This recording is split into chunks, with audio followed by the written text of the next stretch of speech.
চলো সুস্মিতা দিদিভাই কি বেবি হলো জানা যাক। তো পুরো ভিডিওটা দেখতে থাকো, আশা করছি ভিডিওটা ভালো লাগবে।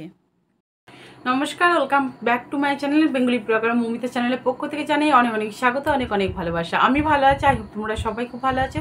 তো নতুন ভিডিওর সাথে আবার হাজির হয়ে গেছি। আজকে আমি আলোচনা করব, তোমরা টাইটেল অ্যান্ড থাম্বনেল থেকে বুঝতে পারছো, হোম কুইক সুস্মিতা দিদিভাইয়ের মানে আজকে ডেলিভারি, কালকে ডেলিভারি হয়েছে। তো সে ডেলিভারির সম্পর্কে মানে বলবো, দিদিভাইয়ের কি বেবি হয়েছে না হয়েছে সব কিছু তোমাদের সঙ্গে আলোচনা করব। আশা করছি ভিডিওটা খুবই ভালো লাগবে। তো যারা এখনও ভিডিওটা লাইক দিয়ে দেখতে শুরু করোনি তারা একটা লাইক দিয়ে দাও, চটাপট একটা লাইক দিয়ে দেখতে শুরু করে দাও। তো দিদিভাইরা থাকে নেদারল্যান্ডে। তো দিদিভাইয়ের নাম হচ্ছে সুস্মিতা দিদিভাই, আর দাদাভাইয়ের নাম হচ্ছে রোহন দাদাভাই। তো দিদিভাই আর দাদাভাই কি বেবি হয়েছে, ছেলে না মেয়ে, খুব এক্সাইটমেন্ট আছে তোমরা নিশ্চয়ই আশা করছি। তো বেশি দেরি করব না, চটাপটই বলে দেবো। তো দিদিভাইয়ের জন্য কিছু বলবো। দিদিভাই মানে এত সাহসী, আর দিদিভাইকে মানে দেখে আমাদের অনেক কিছু শেখার আছে। আমরা কি, আমার নিজের ক্ষেত্রে বলবো যে প্রথম থেকেই যখন আমার মানে বেবি ডেলিভারির জন্য কথা হতো যে সি সেকশন না নর্মাল, তো আমি তো সি সেকশনটাকে বেছে নিয়েছিলাম। তো কিন্তু দিদিভাই কিন্তু প্রথম থেকেই নর্মাল ডেলিভারির জন্যই ইয়ে করেছে, চেষ্টা করেছে, নর্মাল ডেলিভারি করেছে, আর এতটাই পেন সহ্য করেছে। আর দিদিভাই কিন্তু হাসতে হাসতে বাচ্চার জন্ম দিয়েছে, আবার বিরিয়ানি খেয়ে কিন্তু মানে মানে ইয়ে করেছে, ডেলিভারি হয়েছে দিদিভাইয়ের। তো সেই কথাটা শুনলাম দিদিভাইয়ের মুখ থেকে, ওটা হচ্ছে ব্যাপার। আর যেদিন ডেলিভারি হয়েছে 14 তারিখে, তো দিদিভাই সেদিন বিরিয়ানি রান্না করেছে। তারপরে হালকা হালকা পেন হচ্ছিল, তারপরে ডাক্তারের কাছে গিয়েছিল। ডাক্তারের কাছে গিয়ে যেটা মানে ফলস পেন না, যে যে ইয়ের পেন মানে ডেলিভারি যে পেন সেটা লেবার পেন, তো সেটার জন্য গিয়েছিল। তো ডাক্তারবাবু কিন্তু তখনই ভর্তি করে নিয়েছিল।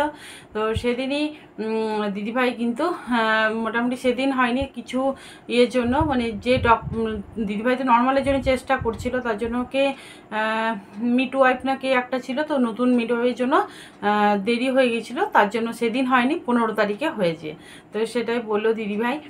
আর দিদিভাই বলছে, দিদিভাই কিন্তু যে ডেলিভারির টাইমে মানে প্রেগনেন্সি টাইমে কিন্তু অনেক রকম ব্যায়াম করেছে, এক্সারসাইজ করেছে। কিন্তু আর আমরা কি হাঁটাচলা করতে করতেই ভয় করতাম যে এরকম বাবা হাঁটাচলা করবো যদি কিছু হয়ে যায়। কিন্তু দিদিভাই কিন্তু আমাদেরকে অনেক কিছু দেখিয়ে দিয়েছে।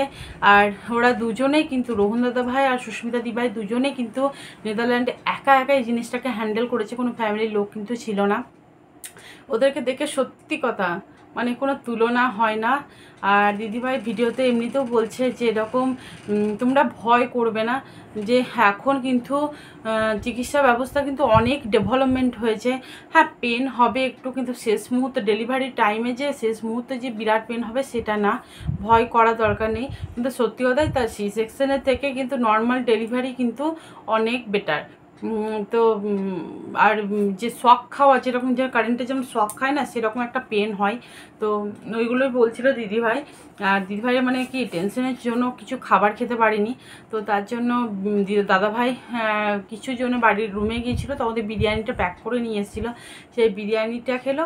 আর রাত্রিবেলাতে যে মোটামুটি সন্ধ্যের দিকে 7টার দিকে ইয়ে এসেছিলো ওদের হাসপাতাল থেকে, যে ইয়ে এসেছিলো খাবার নিয়ে এসেছিলো, খাবার দিয়ে গেছিলো, যে চিকেন ছিল আর ব্রাউনি, ডেজার্ট হিসেবে ব্রাউনি, আর কী সব ছিল মনে করতে পারছি না, আর কি ছিল একটা, যাই হোক ওই টক দই ছিল। তো ওই সব দিয়ে খাওয়া দাওয়া করার পরে মোটামুটি রাত্রি তখন 12টা, তখন কিন্তু দিদিভাইয়ের ইয়ে কোলে আমাদের পুচকি সোনা চলে এসছে, মানে দিদিভাইয়ের মেয়ে হয়েছে। তো দিদিভাইও খুব হ্যাপি, রোহন দাদাভাই খুব হ্যাপি, আমরাও খুব হ্যাপি। সত্যি খুব ভালো লাগছে ভিডিওটা দেখে, খুবই ভালো লাগলো দিদিভাইকে দেখে। আর দিদিভাইয়ের মুখে হাসিটা না সত্যি কথা খুব সুন্দর। দিদিভাই কিন্তু খুবই কিউট, খুব কিউট দিদিভাই। তো খুব ভালো লাগলো দিদিভাইয়ের ভিডিওটা দেখে, মনটা মানে ভরে গেল। তো এটাই বলবো। আর দিদিভাইকে মানে কি 20 মিনিট মানে ইয়ে করার পরে তারপরে আমাদের পুচকি সোনা এসেছে, সেটাই বললো। আর এগুলোই বলছিল। তো সবাই ভালো থেকো, সুস্থ থেকো। আর চলো কিছুটা ভিডিওটা তোমাদের সঙ্গে শেয়ার করি। ঠিক তাই হলো। ওই প্রায় 12টা 5 নাগাদ, মানে 15ই এপ্রিল আমাদের মেয়ে জন্মগ্রহণ করলো। হয়তো 14ই এপ্রিল কিছুক্ষণ আগেই জন্মগ্রহণ করতো, কিন্তু মাঝখানে যে মিডওয়াইফ আমাকে চেক করছিলেন তার শিফট শেষ হয়ে নতুন একজন মিডওয়াইফ এসেছে, তো সেখানেই কিছুটা সময় লেগে গিয়েছিল।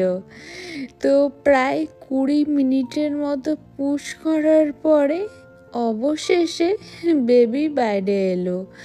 অবশ্যই একটুখানি আমার স্টিচ পড়েছে, কারণ উনি দুটো হাত গালের মধ্যে রেখে ওইভাবে বেরিয়েছে, তো তাই একটুখানি বেশি স্পেস লেগেছে।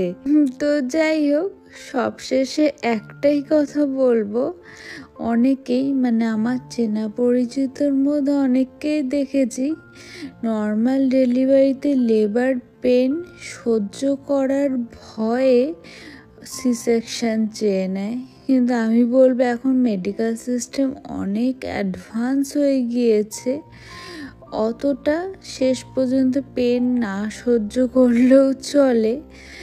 তো বেবি হওয়ার 1 ঘন্টা আগে আমার এপিডুরাল বন্ধ করে দিলেও যেহেতু ওটার এফেক্ট 2 ঘন্টা অবধি থাকে, তাই বেবি হলো আমি কিছুই টের পেলাম না। মনে হলো হাসতে হাসতে যেন আমি একটা ছোট্ট বাচ্চার জন্ম দিয়ে ফেললাম। তো নর্মাল ডেলিভারিটা এখন অতটাও কষ্টদায়ক নয়। হ্যাঁ, শুরুর দিকে অবশ্যই পেন একটু সহ্য করতেই হবে, যদি আমি পারি আমি বলবো সেটা সকলেই পারবে।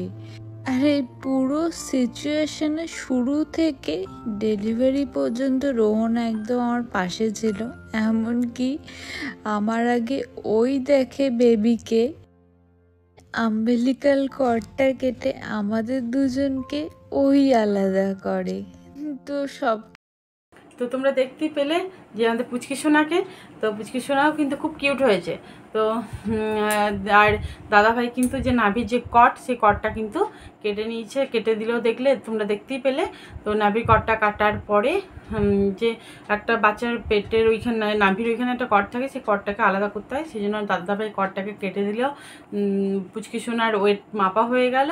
তো সব কিছু হয়ে গেল। তো সবাই ভালো থেকো, সুস্থ থেকো। আমার ভিডিওটা কেমন লাগলো অবশ্যই কমেন্ট বক্সে জানিও। যদি খুব ভালো লেগে থাকে প্লিজ লাইক করো, কমেন্ট করো, শেয়ার করো। সবাই ভালো থেকো, সুস্থ থেকো। Bye bye. নতুন ভিডিও নিয়ে আবার হাজির হয়ে যাবো, ততক্ষণ অবধি তোমরা সবাই ভালো থাকবে। Bye bye.